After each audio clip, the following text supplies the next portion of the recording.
that win yesterday afternoon. So, I think Mazzulla does a really good job of maybe obviously getting a message across to his team. Then I think it's all about 20-point leads. I put more on players blowing it. And, unless it's a timeout here that you didn't call. But when you really look at it. But isn't it motivation? I think it's more about the players being able to not whose job is it to make sure the players aren't complacent? Yeah, but I don't think that in basketball in the NBA, I don't think that coaches can motivate those guys. I think the motivation comes from within when it comes to those egos and everything else that goes into an NBA player. I think that the reason that they're taking their foot off the break is they believe that they are better than everybody else. Yeah. Well, but they also believe that their offensive strategy, which has been driven by Joe Mazzulla, right, which is relying completely on the three-point shot, is always going to ensure them of the opportunity to get back into these games. So, I think Curtis makes a reasonable hold a lead.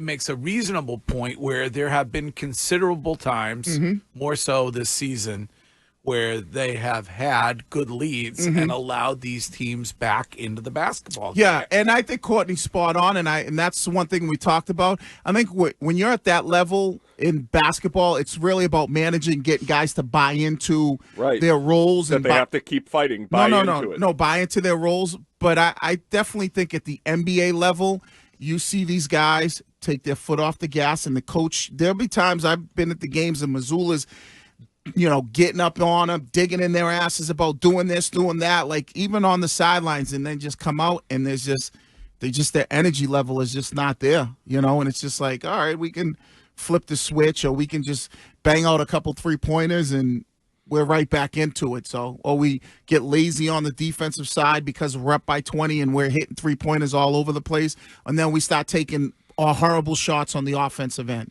because now we're just hawking up threes. Yeah, I mean, I just think if they're doing the opposite and they're keeping the foot on the throat of an opponent, we're saying, wow, look at Mazzulla, he's getting the best out of these guys late in the game. So I don't think we say that. I don't think Wiggy. I don't think we say that. What does Mazzulla do? I think Mazzulla has gotten these guys to buy into their roles. At this level, they need to be taught to buy in. Especially guys like Jaylen Brown. Yeah. The way in which he's handled Jaylen Brown and Jason Tatum, that situation makes Joe Mazzulla an elite head coach, in my opinion. I also think that... By the way, happy birthday, Jason Tatum. I was just going to say that. 27 years old. Yeah. Wow. Yep. All right. Future's bright. He was spectacular on Friday night. God, was he awesome. That was a hell of a performance. But yeah, I think that last year I thought it was a big deal, and then in the playoffs it stopped. So, it could just be they're complacent in that they won a championship. They know they're not going to be the 1 seed, so it's let's just get healthy and get ready for the playoffs. I'm not worried about the Cavs at all. I'm with Wiggy on that. And the health thing is, I mean, it's the NBA, so I say it carefully, but there have not been many periods this season where everybody has been healthy. They haven't been that good when those periods have come up. Well, though. I know, I understand that, but you wouldn't expect it they would. Right. Because they're all going to be rusty. The chemistry's not there. Yeah. And it's the other thing, and I think you hear with players, we played audio of Jaylen Brown, and Jaylen Brown saying that, we got a little complacent, or we knew that we couldn't take Denver lightly. And I think there's times that you get into that game, if you watch that game, did Denver ever look, even when they started to make a comeback, did you feel all right, Denver's gonna win this basketball game? I never felt that way. I think the closest Denver got it to might have been 5 or something like that. But I was just they controlled this whole game. They controlled it. And listen, both teams weren't shooting well.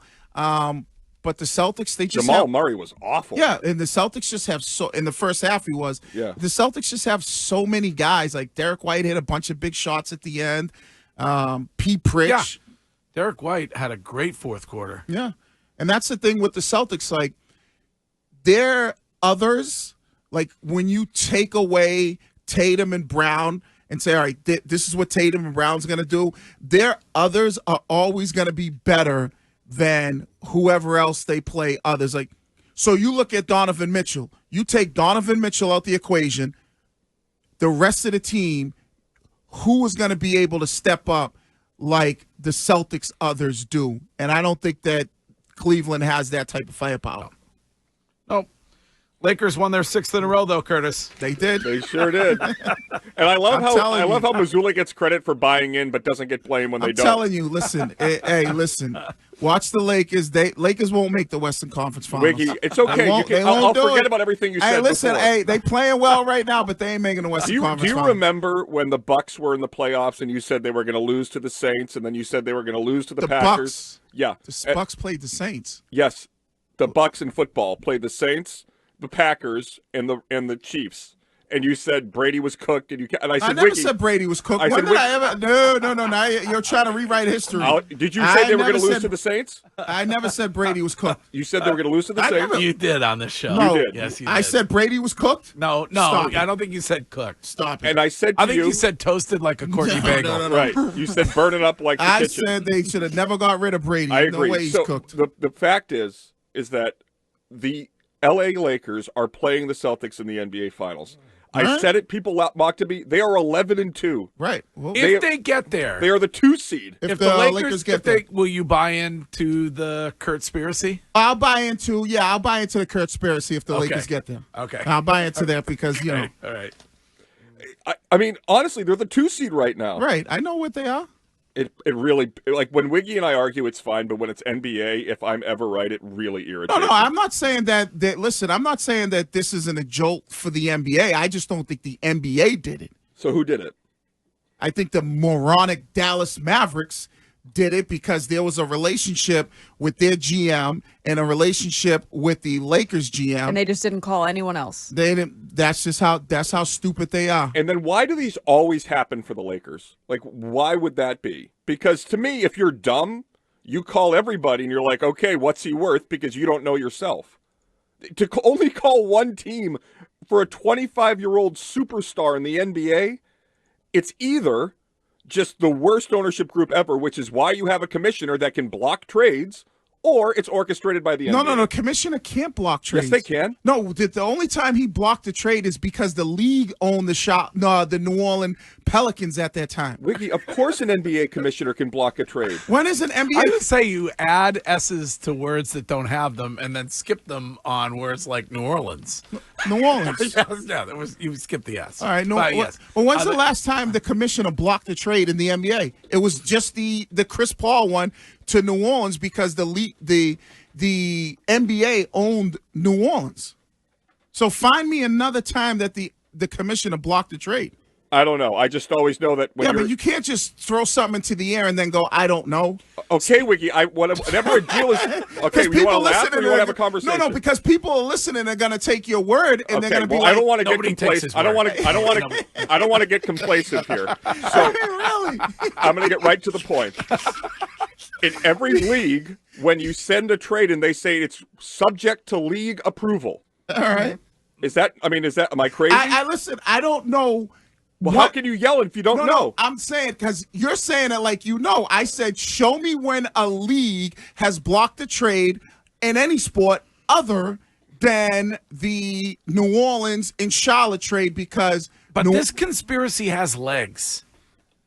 Because it's going to be LeBron's last season. It has a lot of legs. It does have legs. It's going to be... I don't think LeBron's retiring. You don't think so? No, not with... If the conspiracy is true... then LeBron would go, wait a second, I could play with Luka and potentially get another player, so I'm going to stick around for a little bit longer, especially the way LeBron is playing now at 40 years old. He's still playing.